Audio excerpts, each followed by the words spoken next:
किया है, जब बाप मुस्तफा के इश्क किया है, जब बाप मदीने के सरकार का बड़ा ने किया है, तो वो लब्बैक कहते हुए मैदान में उतर जाए। ना उसे घर का फिक्र हो, ना किसी के डर का फिक्र हो, ना किसी के एहतियात का फिक्र हो, ना किसी के पावर का फिक्र हो, ना किसी के कब्जे का फिक्र हो। अगर कोई पक्का सच्चा मोमिन है तो उसे फिक्र किसी और चीज की नहीं होगी। अगर फिक्र होगी तो मदीने के सरकार के इश्क की।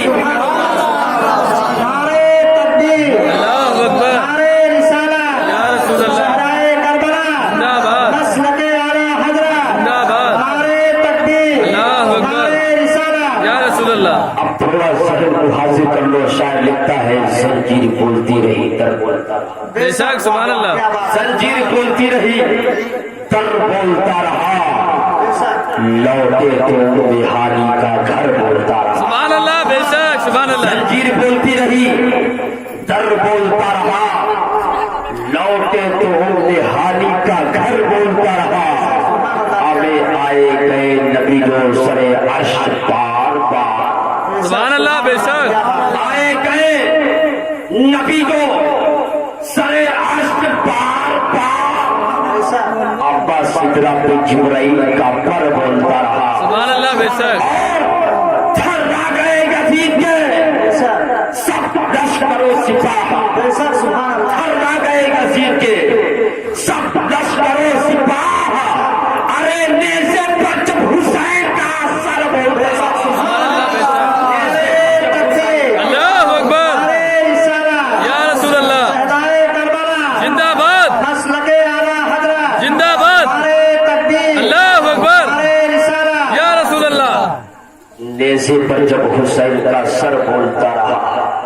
आशिक किसे कहते हैं? कुछ लोग यहाँ अजमेर गए थे ना। बेशक मैं अजमेर गए थे तो अजमेर थोड़ा से 5 मिनट के लिए चलो समझ में आ जाएगा। आशिक किसे कहते हैं?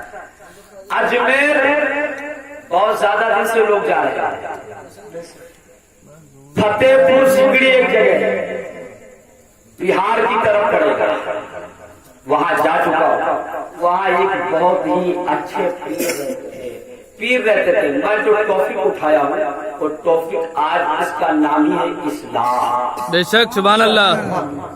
उसका इस्लाह यह है कि इंसान का सिर्फ दिल का इस्लाह नहीं, बल्कि सर से लेकर मैं कोशिश करूंगा कि पैर तक इस्लाह हो जाए। सुभान अल्लाह, सुभान अल्लाह। उसके हाथ, उसके दिल, उसकी जिस्म, उसका होते हुए उसके काबू में आज मैं इस टॉपिक अल्लाह करे बात समझ में आ जाए। बेशक हजरत ख्वाजा गरीब नवाज अजमेर की धरती पर आज वो राजा बनकर चमक रहे हैं। बेशक सुभान अल्लाह, हक है। कुर्सी पर कोई हो, राजा तो मेरा ख्वाजा आजा है। बेशक सुभान अल्लाह। उस बादशाह की बारगाह में अक्सर लोग जाते रहते हैं। फतेहपुर सिकड़ी की बात है कि एक बहुत ही मौजूद पीर रहते थे। पीर रहते थे, पैर नहीं। आज के जमाने में पैर में ज्यादा फायदा है। उनको मैं पीर नहीं कहता, पैर कहता, क्योंकि खुद की नमाज का ठिकाना नहीं, दूसरे का ठेका लेते। ऐसे ऐसे पैर पैदा हो गए हैं कि वो हाथ में 10-10 अंगूठी पहनते हैं। 10 ये अजमेर की है, ये किचौचा की है, ये बरावासरी की है, ये उड़ीसा की है, ये बहराइच की है, ये भैंसौड़ी की है, ऐसे ऐसे पहनेंगे। हमें इस्लाम को तुमने समझा? हमारा इस्लाम तो कहता है कि अगर मर्द है तो उसे 4 माशा की एक अंगूठी चांदी की जायज है, उसके बाद नाजायज है। अगर ये एतराज करो तो पीर साहब को पैर बनकर खड़े हैं, अपने को पीर कहलाते हो, कहेंगे कि यह अजमेर की जायज है, ये किसी और जगह की थोड़ी है। ये तो वहाँ उड़ीसा से लेके आया था मुजाहिदे मिल्लत की बारगाह से जायज तो है। मजार गिनाएगा। आगे मुझे बताओ, क्या कर मक्का की सरजमी पे कोई हज करने गया और हाजी होके तो अच्छी तरीके से समझ में आया होगा जो लोग हज किए होंगे कि मक्का में भी टीवी बिकती है। मक्का में भी टीवी बिकती है। हाजी साहब गए हज करने, वहां से टीवी ले आए। और बीच खुले मैदान में उठा के रख दिया और दागा, क्या उसको बोलते हैं, रिमोट दाग दिया।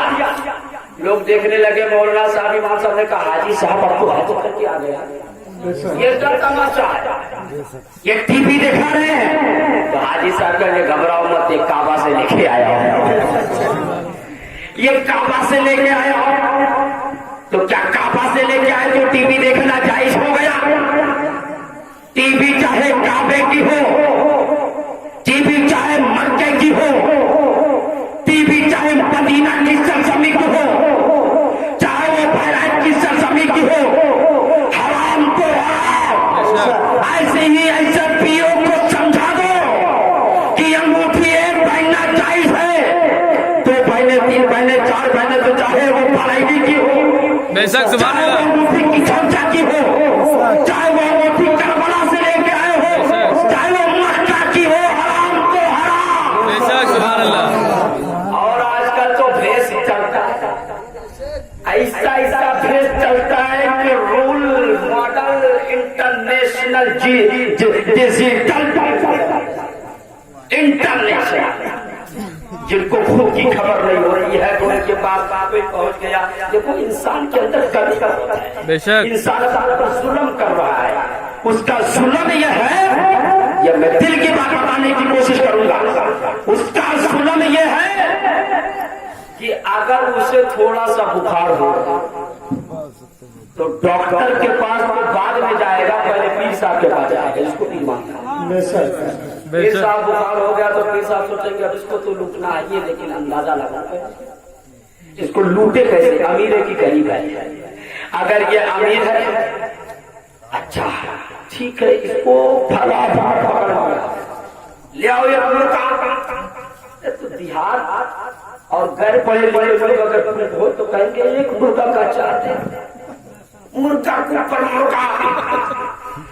अरे मेरे सुन्नी भाइयों, मैं रजा के चुल्लों को दिल के जागने में जगह दो, सुभान अल्लाह, बेशक। और नोट करो, अगर मुर्गा दे देने से इंसान का दिल साफ हो जाता तो अल्लाह नमाज को पैदा लगाता। बेशक सुभान अल्लाह, सुभान अल्लाह। अगर ताबीज दे देने से इंसान के गुनाह साफ हो जाते तो अल्लाह ज़कात को पैदा लगाता। बेशक सुभान अल्लाह, बेशक। अगर मुल्ला की फूंक से गुनाह खत्म हो जाते, इंसान सुरक्षित हो जाता, तो अल्लाह अपने कलामुल्लाह को नाज़िल न फरमाता। अरे याद रखो, जिस घर में माँ और बाप की इज्जत की जाती है वो किसी पीर नहीं, अगर वो वली से छुड़ा ले सकता है। बेशक सुभान अल्लाह, बेशक। मैं स्टेज पर बैठ के चैलेंज कर रहा हूँ, जिस घर में माँ की इज्जत न हो, बाप की इज्जत न हो, उसकी बात को न माना जाता हो, वो किसी पीर नहीं बल्कि कामिल से अगर कोई भूख छुड़ा ले उसका असर नहीं हो सकता। इसलिए कि वली के भूख में तो ताकत है, लेकिन उस भूख के लायक बंदा बचा नहीं है। बेशक इसके गुनाह इतने ज्यादा हो गए हैं कि जब तार साथ हो जाता है तो कितना भी वारदात फार्म लगा दिया जाए, कर्मचारी के वही रुक जाएगा, आगे नहीं जाएगा। बेशक सुभान अल्लाह। इसलिए अपनी इस्लाह करो और मत भटको। कब तक भटकोगे? पीर हो तो ऐसा हो जिसको मैं बता रहा हूँ, फतेहपुर सिकरी शरीफ में पीर साहब है, अजमेर का वक्त है, लोग बस में जैसे गए तैसे बस में जा रहे हैं, एक मुरीद उनका पहुंचा, मुरीद हो ऐसा ही, एक मुरीद को पहुंचा, कहा पीर साहब हम भी अजमेर जाना चाहते हैं, आपको इजाजत दे दीजिए। सुभान अल्लाह। तो पीर साहब ने कहा अगले साल। सुभान अल्लाह। पीर साहब ने कहा अगले साल। आप लोग बोलते रहेंगे तो आप लोग का फायदा नींद नहीं आएगी। पीर साहब ने कहा अगले साल। भाई पीर थे, ये मुरीद था, बात तो मानना था, बेचारा सब्र करके बैठ गया, नहीं गया। फिर दूसरे साल जब जाने लगे तो गया पीर साहब के पास, कहा पीर साहब आ गया, कहा क्या वही, कहा क्या अजमेर लोग जा रहे हैं, हम भी जाए। पीर साहब ने कहा अगले साल जाना। फिर अब पीर थे, बोल तो सकता नहीं था, अंदर अंदर घुसिया के रह गया, फिर चला गया। हमारे जैसा फोटो होता है यार, निकली तो ये देखा ही लेकिन वो मुरीद था, नहीं गया। तीसरे साल फिर सब जाने लगे तो फिर गए, और ऐसे नहीं गया, टिकट लेके गया। सुभान अल्लाह बेशक। टिकट लेके गया और गया, ये नहीं कहा अजमेर जा रहा है, सब मैं भी जा रहा हूँ। कहा पीर साहब, टिकटवा दिखा रहा था, पीर साहब ने क्या कहा है अजमेर का टिकट? कहा किसका? हमारा। तो अजमेर जाएगा? कहा इसीलिए तो आया। अब फिर टिकट लेके आया और कि अगले साल का नंबर ना है। सुभान अल्लाह बेशक। अब कि अगले साल का नाम नहीं सुनना चाहते थे, टिकट लेके आया। अच्छा ठीक है, चले जाना कल अजमेर, लेकिन जाने से पहले एक बार मुझसे सुभान अल्लाह, सुभान अल्लाह। काका कल जाना है सुबह? ठीक है। पीर साहब फजर की नमाज के बाद वसूल था कि कुछ वजीफा पढ़ते थे, मुराकबा। पीर साहब ने नमाज खत्म की, वजीफा पढ़ने लगे। अब ये गया खड़ा है, कभी बस देख रहा है, पीर साहब को देख रहा है। एक बस गई, दो गई, समझा, सोचा यार ना किसी मुसीबत में फंस गया। पीर साहब को वजीफा खत्म कब होगा, ये तो टिकट ही बेकार हो गया। पीर साहब का वजीफा ही नहीं खत्म हो रहा, बात क्या है? कभी बाहर जा रहा है, कभी अंदर आ रहा है। जब कुछ देर हो गया तो वजीफा मतलब सारी गाड़ी जा चुकी, कुछ बचा नहीं। तो पीर साहब ने आप बोला, कहा बताओ क्या बात? कहा अब क्या बताए, हम कुछ बताने थोड़ी जाए। कहा तुम तो बोले अजमेर जाना था, हम कब बोले अजमेर? हमको कहा अजमेर जाना? गुस्सा में बोल रहा, हमको कहा अजमेर में जाना है। अरे तुम तो बोले थे अजमेर जाना, टिकट लेके अजमेर कहा? कुछ नहीं, हमको जाना ही नहीं। बैठ यहाँ पे, बैठ। कहा तुझे अजमेर जाना कि नहीं? कहा नहीं। कहा बोल जाना कि नहीं? कहा आप कहाँ जाएंगे? इसीलिए ना आप नंबर वजीफा पढ़ रहे थे, 2 साल से 3 साल से ऐसे रोक रहे थे, और जब नंबर दिया टिकट देखा तो इसीलिए लंबा वजीफा कर दिए कि सारी गाड़ी चले जाएगी, खुद ही नहीं जाएगा। सुभान अल्लाह बेशक। तो पीर हो तो ऐसा हो। पीर ने कहा है मेरे प्यारे मुरीद, बैठ जाओ, तुझे अजमेर जाना है। कहा जाना है? कहा ठीक है, आंख बंद कर, बोलो सुभान अल्लाह। सुभान अल्लाह बेशक, क्या बात है। आंख बंद कर। तो कहा अच्छा आइडिया लगाया, अब तो जाने नहीं दिए। अब दूसरी बात यह है कि हम आंख बंद कर लेते थे, मुंह खत्म हो जाती से भाग जाओ। आंख इसलिए बंद करवा रहे कि तुम भी निकल लो दिनों से, आंख नहीं बंद करेंगे। कहा बंद तो कर। बंद किया और कहा आंख बंद करके एक कदम आगे बढ़ाएगा, आदमी पहुंचेगा। दूसरा कदम बढ़ाएगा, आदमी पहुंच जाएगा। एक कदम बढ़ाएगा, आधा रास्ता पहुंचेगा। बंद किया।